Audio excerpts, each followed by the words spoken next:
বিশৃঙ্খলা করার জন্য।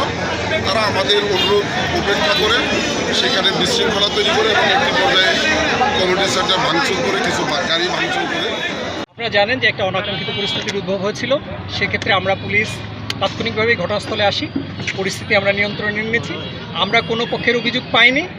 আমরা অভিযোগ পেলে সেই অনুযায়ী আইনগত ব্যবস্থা গ্রহণ করব। সংশ্লিষ্ট পক্ষের কাছে শুনে কে কী ধরনের অপরাধের সাথে সম্পৃক্ত, কী ধরনের অপরাধ সংগঠিত হয়েছে সেগুলো জেনে আমরা আইনগত ব্যবস্থা গ্রহণ করব। 17 বছর রাজপথে আওয়ামী দুঃশাসন বিরোধী আন্দোলনের মধ্য দিয়ে রাজপথের নেতাকর্মীরা জামালপুরের বিএনপির সাথে, জেলা বিএনপির সাথে ঐক্য।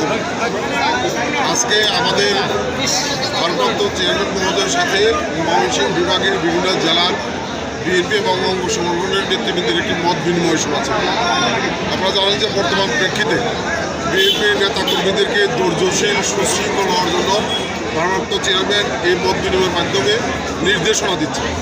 সেটির একটি প্রোগ্রাম আমাদের আজকে দেওয়ানপাড়া স্টার কমিউনিটি সেন্টারে ছিল। সেটা একটা সুনির্দিষ্ট ক্রাইটেরিয়ার মধ্যে ছিল। জেলা বিএনপির সীমিত সংখ্যক নেতাকর্মী, আমাদের অঙ্গ সংগঠনের সীমিত সংখ্যক নেতাকর্মী এবং উপজেলা পর্যায়ে উপজেলা বিএনপি এবং অঙ্গ সংগঠনের সীমিত সংখ্যক নেতাকর্মী আমরা পিসফুলি সেই অনুষ্ঠান আয়োজন করি।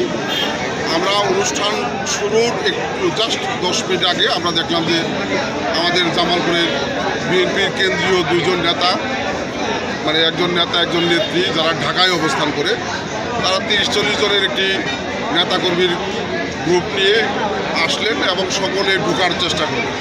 সেখানে বলা হয়েছে, অনুরোধ করা হয়েছে যে এটা একটা সুনির্দিষ্ট ক্রাইটেরিয়ার মধ্যে এই অনুষ্ঠান, এখানে সবার ঢোকার সুযোগ নাই। তো আমার কাছে মনে হয়েছে যে তারা পরিকল্পিতভাবে গিয়েছিল একটি বিশৃঙ্খলা করার জন্য। তারা আমাদের অনুরোধ উপেক্ষা করে সেখানে বিশৃঙ্খলা তৈরি করে এবং একটি পর্যায়ে কমিউনিটি সেন্টার ভাঙচুর করে কিছু গাড়ি ভাঙচুর করে পরবর্তী সময়ে সেখানে পুলিশ আসে, আমাদের নেতাকর্মীরা আসে পরিস্থিতি নিয়ন্ত্রণে। আমরা মনে করি যে পরিস্থিতি নিয়ন্ত্রণে আছে, কিন্তু একটি মহল চেষ্টা করছে যে জামালপুরে একটি উত্তেজনা তৈরি করে বিএনপির ভাবমূর্তিকে নষ্ট করার জন্য। আমরা এই ব্যাপারে সতর্ক থাকব এবং যারা দলীয় সিদ্ধান্তের বাইরে বিশৃঙ্খলা সৃষ্টি করেছে আমরা তাদের ব্যাপারে দলীয় সিদ্ধান্ত নেওয়ার চেষ্টা করব। আমরা এখনও কারো কাছ থেকে অভিযোগ পাইনি। অভিযোগ পেলে আমরা বুঝতে পারবো কতটুকু আহত হয়েছে, কী ধরনের ক্ষতি সাধিত হয়েছে সেটা আমরা বুঝতে পারবো। এখন আমরা আসলে করতে পারিনি, অ্যাসেসমেন্ট করতে পারিনি কতটুকু ক্ষতি হয়েছে কিংবা কেউ আহত আছে কিনা সেই ব্যাপারে আমাদের কাছে এখনও কোনো তথ্য নেই।